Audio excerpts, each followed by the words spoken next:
नमस्कार दोस्तों, मैं हूँ राखी। आइए आज हम पढ़ेंगे कारक। कारक को सबसे पहले हम पढ़ते हैं एक कविता के रूप में। इससे हमें ये बहुत जल्दी याद हो जाएगी और समझ में भी अच्छे से आएगी। जैसे कर्ता ने अनुकर्म को करण रीति से जान, संप्रदान को के लिए अपादान से मान, काके की संबंध है अधिकरणादिक में मान, रे हे हो संबंध संबोधन मित्र धरम यह ध्यान।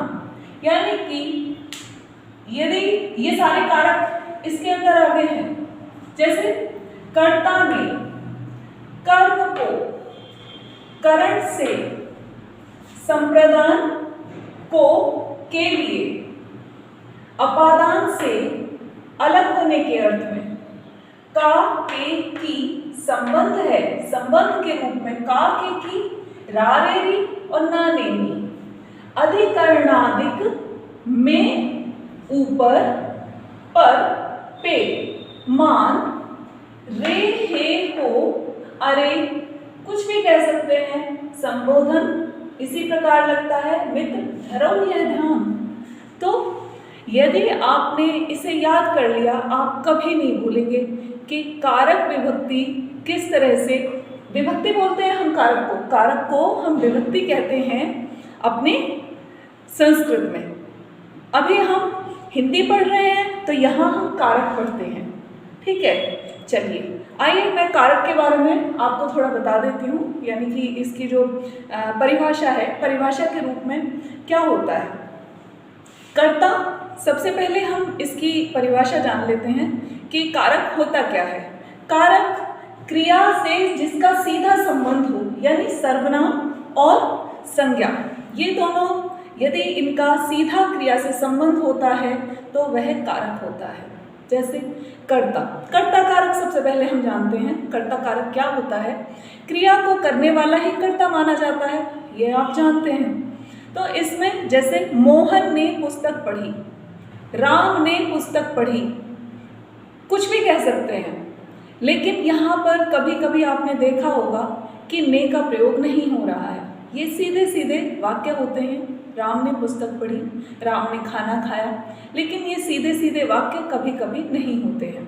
आज हम सीधे वाक्य पढ़ रहे हैं तो हम जान सकते हैं कि यह कर्ता कारक है। लेकिन यदि वहाँ आ जाता है कि राम ने खाना खाया, राम ने खाना खाया, ये सीधा वाक्य है।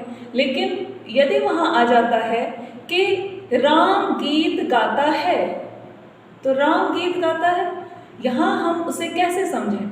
वाक्य को स्वयं प्रयोग करना होगा कि राम ने गीत गाया, राम गीत गाता है। देख लेते हैं, राम गीत गाता है।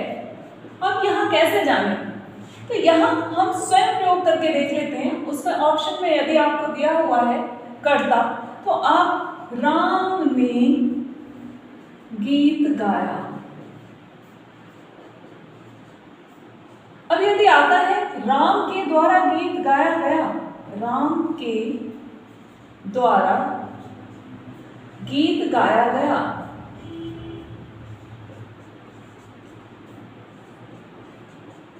यहाँ यदि ये सीधा सीधा प्रश्न आ जाता है कि राम के द्वारा गीत गाया जाता है या गीत गाया गया, तो वहाँ आप कैसे समझेंगे कि राम के द्वारा संप्रदान के लिए करण रीति से के द्वारा, यहाँ पर करण रीति से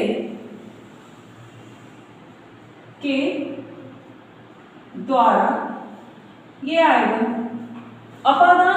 अपादान के साथ आप ऐसे जान लीजिए, अपादान से अलग होने के अर्थ में, ठीक है। और इसके अलावा आप काके की को जैसे ना, ने और नी, रा, रे, री। तो इस प्रकार आप इनमें डिफरेंस कर सकते हैं। ठीक है, अब स्वयं देखना होता है कि कौन सा कारक इसमें लगेगा। सीधे सीधे जब आप सारे कारक जान लेंगे, सारे कारकों को आप पढ़ लेंगे, तो आपको स्वयं ही उसमें विभेद करना आ जाएगा। ठीक है, तो यहाँ है कर्म कारक। कर्म कारक क्या होता है? कर्म कारक वह होता है जिस शब्द के रूप पर क्रिया का फल पड़ता है, यानी काम कोई अन्य व्यक्ति करता है और जो उसका फल है वह किसी अन्य व्यक्ति पर पड़ रहा है, उसकी जो क्रिया हो रही है उसका फल किसी दूसरे व्यक्ति पर पड़ता है। जैसे अध्यापक पढ़ाता है, तो अध्यापक बच्चों को पढ़ा रहा है, अध्यापक ने बच्चों को पढ़ाया, तो ये जो फल है वह कहाँ जा रहा है? वह पढ़ रहा है बच्चे के ऊपर। बच्चा पढ़ रहा है, अध्यापक पढ़ा रहा है, तो यहाँ सीधा सीधा आप उसे समझ सकते हैं कि ये कर्म कारक होगा। कभी कभी को विभक्ति का लोप भी हो जाता है, को विभक्ति दिखाई नहीं देती, लेकिन आपको ये अपने विवेक के अनुसार ही पहचानना होगा। अब आते हैं तीसरा, करण कारक। करण कारक क्या होता है? करण कारक में जो कर्ता होता है, जिसकी सहायता से कार्य संपन्न करते हैं, वह पद जो होता है वह करण कारक होता है। यानी कि जैसे कर्ता कोई कार्य कर रहा है, जैसे बच्चा चम्मच से खीर खाता है, अब बच्चा खीर खा रहा है, ठीक है, तो वह किसी अन्य चीज की सहायता से अपना कार्य संपन्न कर रहा है। बच्चा पेन से लिख रहा है, इस प्रकार से करण कारक होगा। जैसे राम ने रावण को किससे मारा? बाण के द्वारा या धनुष के द्वारा मारा, धनुष बाण के द्वारा मारा। तो वहाँ पर जो कर्ता है, जिस भी सहायता से वह कार्य संपन्न कर रहा है, वह जो पद होगा वह करण कारक कहलाएगा।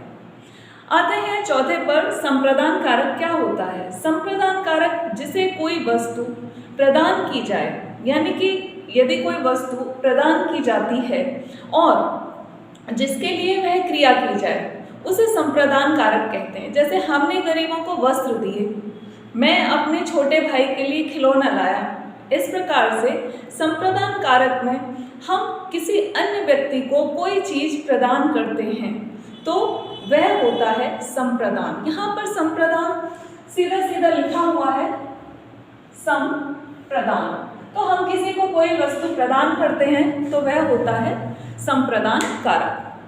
अब आते हैं अपादान कारक पर। अपादान कारक क्या होता है?